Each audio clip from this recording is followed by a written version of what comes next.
अभय चौटाला का नया अवतार, जो अकेला ही पड़ रहा है 100 पर भारी। विधानसभा में किसानों की आवाज उठाने के साथ नशा और भ्रष्टाचार पर आवाज उठाकर बने हीरो। अभय सिंह चौटाला की बढ़ रही है लोकप्रियता तो दुष्यंत चौटाला की घटी लोकप्रियता। भाजपा के राज में शिक्षा का भट्टा हुआ गोल तो वही नशेड़ियों और नशा माफियाओं की हुई मौज।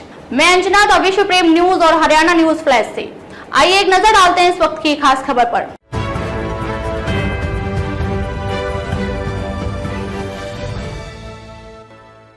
अभय सिंह चौटाला के बारे में एक खास चर्चा होती है कि वो जुबान के धनी हैं, जो कहते हैं अधिकतर पूरा करने की कोशिश करते हैं। वैसे तो अभय सिंह चौटाला चौधरी देवीलाल की विरासत को संभालने वाले उनके पोते हैं। आजकल अभय सिंह की खास चर्चा इस बात को लेकर है कि जिस दबंगता से विपक्ष बनकर आवाज उठा रहे हैं वो काबिले तारीफ है। अनिल विज से लेकर स्पीकर गुप्ता को आड़े हाथ लिया था, जबकि उनकी हैसियत विधानसभा में एक आजाद विधायक की तरह है, फिर भी किसानों की आवाज उठाकर नशा तस्करों के खिलाफ मोर्चा खोले हुए हैं। इसके अलावा बड़ा आरोप यह भी लगाया है कि अवैध नशा बेचने वालों को भाजपा टिकट भी देती है। भाजपा के राज में नशा तो बड़ा, साथ में शिक्षा का भट्टा गोल हो गया है। अभय चौटाला की निर्भीकता से प्रभावित होकर विपक्ष के नेता चौधरी भूपेंद्र सिंह हुड्डा को अभय चौटाला के लिए आगे की सीट के लिए सिफारिश करने पर विवश होना पड़ा था और आगे की सीट के लिए विधानसभा अध्यक्ष से लगाई गुहार थी। 2014 के चुनाव में अजय चौटाला के बड़े बेटे दुष्यंत चौटाला राजनीति में आए। 2014 में दुष्यंत हिसार लोकसभा सीट से कुलदीप बिश्नोई को हराकर सबसे युवा सांसद बनाया था। इसके बाद दुष्यंत चौटाला का अपना अलग गुट बनता गया और अभय चौटाला इनेलो का कांडवा के साथ आगे बढ़ते रहे, पर जींद चुनाव के बाद इनेलो के लिए राजनीतिक संकट आ गए। अपने तो पराए हुए थे, अब साथियों ने भी साथ छोड़ना शुरू कर दिया। विधानसभा के चुनाव आए, उन चुनाव में पार्टी टूटने और साथियों का साथ छोड़ने के बाद भी चुनाव लड़े। वो सिर्फ अपनी की सीट बचाकर विधानसभा पहुंचे और अकेले ही 100 पर भारी पड़ रहे हैं। किसानों की आवाज उठाने के साथ में नशा के खिलाफ आवाज उठाकर किसानों के जनप्रिय नेता बन रहे हैं।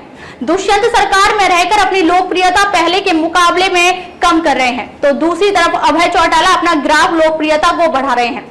किसानों और नशा की आवाज उठाने के साथ में वृद्धावस्था पेंशन पर अपनी प्रतिक्रिया देकर जजपा को उनको उनकी घोषणा की याद भी दिलवाई।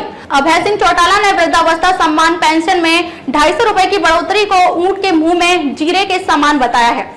उन्होंने कहा कि सामाजिक सुरक्षा पेंशन 5100 रुपए करने का वादा करने वाले अब कहां हैं। गौरतलब है कि जेजेपी के चुनाव घोषणा पत्र में पेंशन 5100 रुपए करने का वादा किया गया था। पेंशन मामले में उन्होंने कहा था कि सामाजिक सुरक्षा पेंशन को बढ़ाने के लंबे चौड़े दावे किए गए थे, लेकिन जनता को धरातल पर कोई लाभ नहीं मिला। उन्होंने गठबंधन और कॉमन मिनिमम प्रोग्राम के सवाल पर सरकार पर निशाना साधते हुए कहा कि यह गठबंधन नहीं, ठगबंधन सरकार है, सब बिकाऊ सौदा है। अभय सिंह चौटाला भ्रष्टाचार पर भी अपने सवाल उठाए थे। अभय सिंह ने विधानसभा में सवाल किया था 1/1/2015 से अब तक प्रदेश में कितने मामले भ्रष्टाचार के दर्ज हुए और अब स्टेटस क्या है। इससे आगे सवाल किया था कि खेती बाड़ी का धंधा में मुनाफा होने की वजह से किसानों को राहत मिलेगी, किसान आत्महत्या नहीं करेंगे, युवाओं को स्वयं रोजगार के अवसर भी प्राप्त होंगे। परंतु सरकार यह बताने का कष्ट करे कि क्या वास्तव में खेतीबाड़ी अब मुनाफे का धंधा बनता जा रहा है, जिसके आधार को मानकर किसानों की आय दुगनी करने का प्रस्ताव है। क्या किसानों को उसकी उत्पादक वस्तुओं का मंडी में उत्पादन लागत से ज्यादा भाव मिल रहा है? क्या समर्थन मूल्य किसान की लागत के आधार पर निश्चित किया जाता है? इनेलो नेता ने कहा कि ऐसा लगता है कि 15 लाख रुपए खाते में जमा होने वाले जुमले की तरह किसानों की आय दुगनी करना भी एक नया जुमला साबित होने की आशंका है। इनेलो विधानसभा सत्र में किसानों की आय कैसे दुगनी होगी, इस फॉर्मूले के बारे में जानने का प्रयास करेगी और भाजपा जजपा की सरकार किस राशि को आधार मानकर आय दुगनी करने की व्यवस्था करेगी। इनेलो नेता ने कहा कि किसानी दिनों दिन घाटे का धंधा होने के कारण अधोगति की तरफ जा रही है। कर्ज में डूबे किसानों के परिवार आत्महत्याएं कर रहे हैं। क्या किसानों को उनके कर्ज पर ब्याज व जुर्माना का लगभग 4750 करोड़ रुपए की माफी की घोषणा करने पर ही आय दुगनी हो जाएगी? सरकार अगर कॉर्पोरेट घरानों का लगभग 8 लाख करोड़ रुपए के कर्जे की राशि बटे खाते डाल सकती है, तो किसानों को कर्ज से राहत देने में क्या परेशानी है? किसान अगर किस्त भरने में देरी करता है तो जेल के दरवाजे उसका इंतजार करते हैं। नीरव मोदी जैसे भगोड़े तो सरकार की दया दृष्टि से आसानी से बाहर पलायन कर जाते हैं। अभय सिंह चौटाला किसानों की आवाज विधानसभा में बन रहे हैं, तो साथ में विधानसभा के बाहर भी आवाज उठा रहे हैं।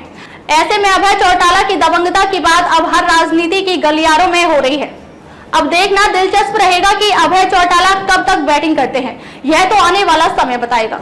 खबरों में अब तक के लिए बस इतना ही। फिर होगी आपसे मुलाकात कुछ ऐसे ही खास खबरों के साथ। तब तक के लिए नमस्कार और बने रहिए द विश्व प्रेम न्यूज और हरियाणा न्यूज फ्लैश के साथ।